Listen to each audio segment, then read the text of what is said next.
우리 이제 뉴턴의 운동법칙 1법칙과 2법칙 배웠고요. 그리고 알짜임이 작용하지 않을 때와 작용할 때가 1이었고 2였다는 걸 배웠습니다. 그러면 세 번째, 작용 반작용의 법칙 어떤 것이 있는지 우리 한번 배워보겠습니다.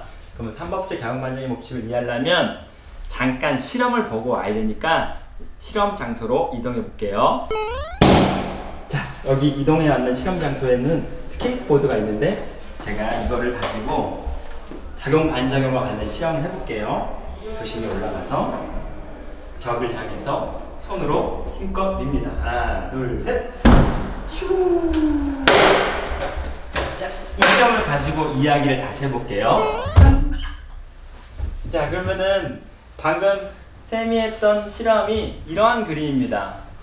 사람이 벽을 향해서 손으로 힘껏 밀었으니 그 결과 사람이 쭉 뒤로 밀렸다는 상황인데, 이 내용을 바탕으로 해서 작용 반작용의 어떠한 규칙과 원리가 있는지를 알아보고자 합니다. 그러면 사람은 벽에 대해서 어떠한 액션을 취하냐면 벽을 친 거예요.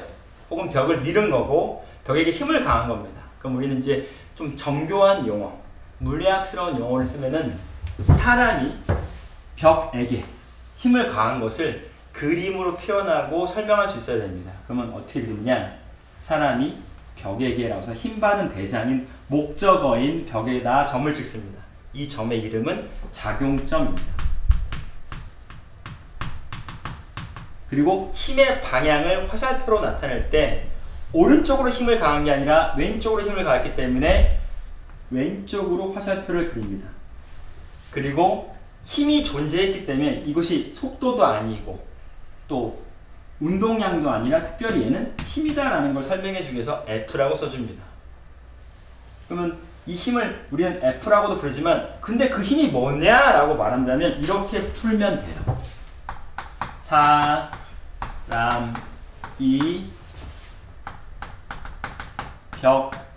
벽에게 가한 힘이다 라고 말하면 돼요. 손을 가지고 벽에게 가한 힘이라고 말하면 됩니다. 또 다른 말로는 사람이 벽에게 밀어내는 힘도 맞아요.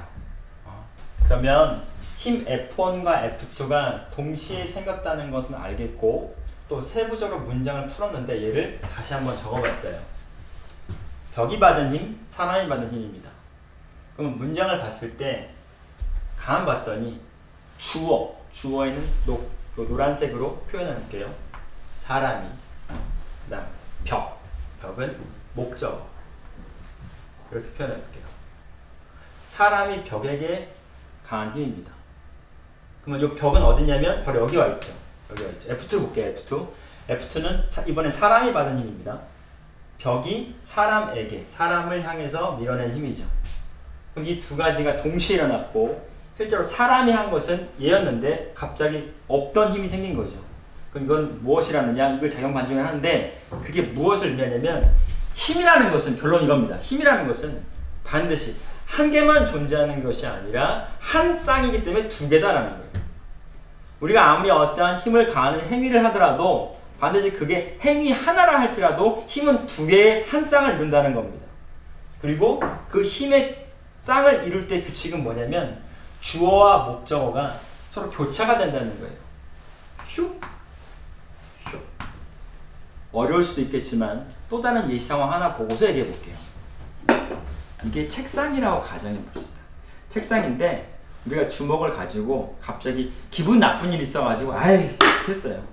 그러면 사실 내가 기분이 나빠서 내가 주먹으로 친 거지, 내가 나 분명히 이거 치고 나면 나 여기 좀 아플 거야 라는 생각을 하지는 않아요. 그럼 잘 생각해 봅시다.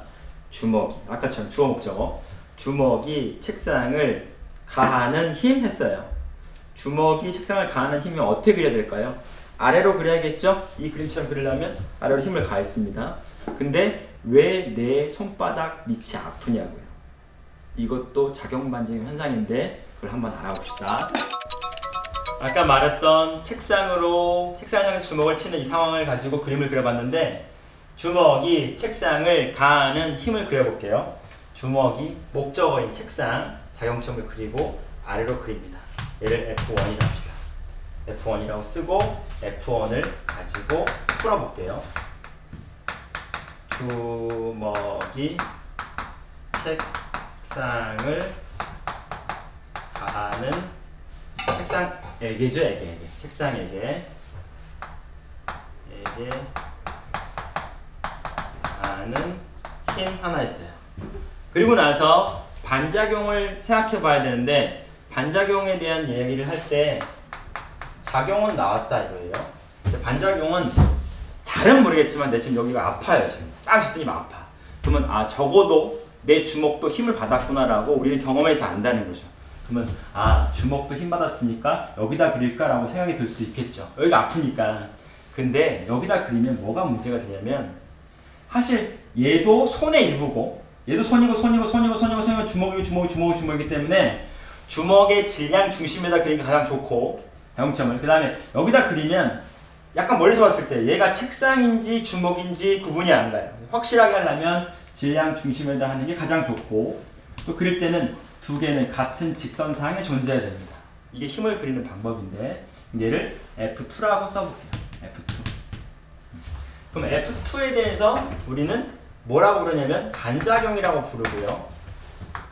내가 한 액션에 대해서 되돌아온 새로운 힘. 그러면 액션, 리액션 되겠네. 우리가 보통 야, 리액션이 없냐라는 건 왜 이렇게 반응들이 없어? 내가 설명했으면 뭔가 반응이 와야지라는 거잖아요. 뭔가 유머러스한 얘기를 했더니 상대방으로부터 반응이 없다. 아, 이거 좀 어려운 얘기죠. 아무튼 작용, 반작용, 액션, 리액션. 그래서 작용, 반작용 법칙을 액션, 리액션, 프린서플이라고도 합니다. 그럼 반작용을 한번 문장으로 풀어보자면, 누가 받은 거냐면 내 주먹이 받은 거고, 누구로부터 온 거냐면 이번엔 책상이 그 행위를 했기 때문에 책상이 주먹에게 가하는 힘이라고 하면 되겠네요. 여기도 주어 목적어 찾아서 같은 색깔로 동그라미를 쳐보면은 주먹에 동그라미 쳐볼게요. 주먹이. 여기도 주먹이 있네요. 책상은 여기 있고 여기 있네요. 그럼 어떤 구조가 나오느냐? 힘이 한 쌍을 이룰 때의 규칙은 주어 목적어가 바로 바뀌는 일이 벌어진다라는 겁니다. 그래서 힘 찾기 할 때, 작용 반작용에서 또 다른 반작용을 찾아라 혹은 또 다른 작용을 찾아야 할 때는 우리는 문장 구조에서 주어 목적어 바꾸기를 하면 쉽게 찾을 수 있어요. 작용 반작용 이야기를 지금 하고 있는데, 첫 번째 실험 스케이트보드 타는 이야기, 두 번째 책상에 주먹으로 치기, 세 번째 얘기입니다. 자석과 가위의 이야기를 가지고 작용 반작용을 설명해 볼게요. 그러면 이걸 볼 때 지금 아까 두 개는 뭔가 물리적인 힘 중에서 사람이 가하는 힘이었는데, 이런 자연 현상에서 볼 수 있는 그 자연 그대로의 힘도 작용 반작용에 적용되느냐? 작용 반작용의 법칙은 사람이 행하는 힘, 기계적인 힘 말고도 자연계에 존재하는 모든 힘뿐만 아니라 우주 전체에 힘이 작용하는 원리에 대한 거기 때문에 법칙이라고 말하는 겁니다. 틀림없이 작용 반작용이 성립한다는 얘기죠. 그러면은 자석이 있고 가위가 있는 이 실험 상황을 그림으로 한번 해석해 보겠습니다. 자석은 가위를 잡아당기는 게 틀림없죠. 그러면 자석이 가위에다 점 찍고, 자용점 찍고 잡아당기는 힘 이렇게 썼어요. 그 다음에 힘 F1이라고 합니다. 써볼게. 자석이 가위를 잡아당기는 힘. 좀 줄여봤습니다. 근데 이 힘 F1이 존재한다면 아까 배워봐서 알겠지만 힘은 하나의 작용력에 의해서만 끝나는 게 아니라 한 쌍을 이루기 때문에, 즉 두 개이기 때문에 또 다른 힘을 그릴 수 있어야 되는데, 그 힘 그리는 방법은 아까 문장만 바라봐도 된다고 했죠. 그럼 문장 보니까 자석 나오고 가위 나와주니까 가위를 앞으로 끌고 오고 자석을 뒤로 가져가면 되겠네요. 그러면 사실 이 상황을 그리지도 않아도 이 문장만 봐도 답이 나오겠네요. 또 다른 반작용인 F2는 아마도 이렇게 쓸 수 있을 거라고 생각합니다. 여러분 생각해볼게. 시간 줄게요. 자, 가보겠습니다. 가위가 자석을 잡아당기는 힘, 이렇게 하면 되겠네요. 그러면 아까 했던 규칙대로 주어와 목적어 자리를 바꿔주면 끝나네요. 그럼 그림 그리기도 쉬워졌습니다. 왜 쉬워졌냐고? 항상 목적어 자리에다가 작용점을 그리면 돼요. 작용점을 그린다는 말은 점을 말하는 건데, 점을 어디다 그리느냐? 아까는 가위였고 이번엔 자석이 받은 거냐, 자석에다 점 찍으면 된다는 얘기죠. 그럼 방향은 어디로냐? 잡아당기는 거니까 어떻게 아래로 그려야겠지, 그치? 이렇게 그리면 되겠네. 물론 지금 그림이 약간 이상한데 일직선상에 있어야 되는 건 맞습니다. 이 힘의 이름은 F2라는 거죠. 그럼 이처럼 작용반정을 찾기를 해봤고 그리고 어렵지 않다는 걸 알았는데 이런 것들이 우리 주위에 얼마나 많이 있냐고요? 간단한 예시 몇 가지만 더 하자면 우리가 사실 걸어가는 행위 자체도 작용반작용입니다. 왜 걸어가는 행위가 작용반작용일까요? 라고 한다면 보여줄게요. 자, 여기 신발이 있죠. 여러분이 걸어간다고 가정합시다. 이게 땅바닥이에요. 그러면 걸을 때 어떻게 하나요? 우리가 밀어내는 거예요. 문워크 뮤직비디오처럼 마이크처럼 밀어내는 거예요. 그러면 무릎을 굽혀서 땅을 차는 거예요. 그럼 무릎을 굽혀서 발로부터 땅을 차는 힘을 받으면 이렇게 밀어내면 반작용이 어떻게 해요? 이렇게 가겠지? 그래서 이 전진하려고 하는 반작용에 의해서 우리는 걸어간다는 거죠. 아, 그럼 쌤 물속에서 그렇죠. 수영할 때 헤엄을 칠 때 손으로 물을 밀어내죠. 그러면 사람이 물을 밀어내는 힘의 반작용은요. 주어 목적어 바꾸면 물이 사람을 밀어내는 거니까 그게 전진하는 방향이죠. 헤엄을 칠 때도 방향 반작용이 성립되는 겁니다. 그럼 선생님 수영장 얘기했으니까 혹시 50m 가서 턴할 때 발차기 하잖아요. 그 상황도 방향 반작용입니까? 맞죠? 사람이 벽을 밀어내는 건 아까 롤러가 달려있는 스케이트보드를 통해서 배웠잖아요. 그래서 벽을 밀어내는 것도 마찬가지고 이런 게 되게 많아요. 심지어는 제자리에 있다가 하늘을 향해서 점프할 때 우리는 어떻게 하나요? 무릎을 굽혀서 펴니다. 그럼 어떻게 했냐고요? 다리가 땅을 밀어내는 힘이 있었고 이번에는 어떻게 해요? 땅이 우리 몸, 다리가 우리 몸이니까 몸을 위로 밀어내는 힘이 있었기 때문에 우리 점프한 거죠. 와, 그러고 보니까 자연반작용이 진짜 많네요. 맞아요. 진짜 많습니다. 그러면 또 한번 해볼게요. 만약에 이게 여러분들 교실이나 집에 출입문이라고 합시다. 출입문. 그러면 야, 추우니까 문 닫아주세요. 야, 문 닫아라고 했을 때 우리는 문을 이렇게 밀죠. 그럼 문을 미는 행위 자체가 힘이기 때문에 손이, 즉 사람이 문을 밀어내는 힘이 존재한다는 거죠. 그러면 반작용이라는 리액션이 존재합니까? 존재한다는 거죠. 힘은 반드시 한 쌍이고 두 개니까. 그러면 반작용 얘기해 볼까요? 사람이 문에게 힘을 가한다. 반작용은 출입문이 사람의 손바닥을 향해서 문이 사람에게 힘을 가한다고 볼 수 있겠죠. 카메라 앵글을 저쪽으로 바꿔서 한번 봐볼게요. 그러면 반작용의 리액션은 뭐냐면 문도 사람에게 힘을 가한 게 맞아요. 근데 왜 우리는 그 힘을 못 느껴요? 마찰이 없이 너무 부드러워서 적은 힘만 가해도 열리니까. 근데 왜 나 안 밀려요? 사실은 롤러가 달려있지 않고 고무로 돼 있는 신발과 땅바닥 사이에 마찰 때문에 안 밀린 거죠. 힘이 받았던 건 사실입니다. 이처럼 작용반작용이 관찰되는 사례는 굉장히 많고요. 더 엄격히 말하면 힘이 작용되는 모든 상황들은 다 작용반작용이 존재합니다.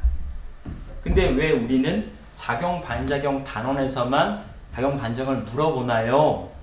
그거는 굳이 우리가 반작용까지 찾을 이유가 없는 상황이기 때문에 주로 작용력만 가지고 문제를 풀 때는 반작용을 찾지 않아요. 하지만 작용반작용 단원에서는 항상 힘을 한 쌍으로 모두 찾게 합니다. 그렇기 때문에 작용반작용 단원에서만큼은 두 가지를 반드시 찾아야 된다는 걸 기억하면 돼요. 그럼 이제까지 배웠던 뉴턴의 운동 1, 2, 3법칙을 정리해 봅시다.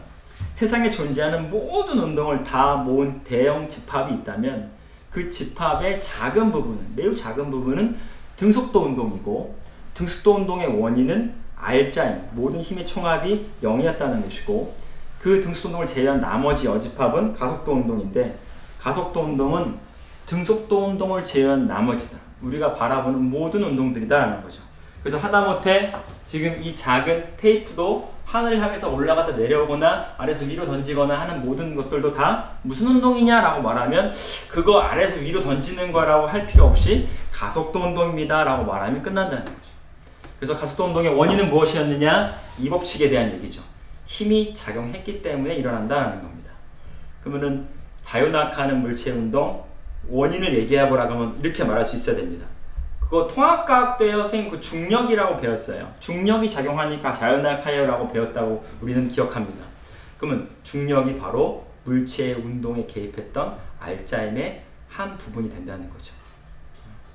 그러면 3법칙은 무엇이냐? 이처럼 힘이라는 건 존재할 때가 있고 존재하지 않을 때가 있어서 두 가지 운동 양상이 나타나는데, 그럼에도 불구하고 새로운 규칙이 있다. 그 규칙이 뭐냐면 힘은 반드시 한 쌍이고 구체적으로 말하면 두 개다. 그리고 작용 반작용의 관계에서 주어와 목적어를 바꿔주면 한 쌍이 완성될 수 있다. 모든 힘이 작용하는 상황은 반드시 작용 반작용이 성립한다 까지가 뉴턴이 하고 싶었던 말이었습니다. 여기까지가 뉴턴의 운동 법칙 정리였습니다. 다음 시간에 만나요. 고맙습니다.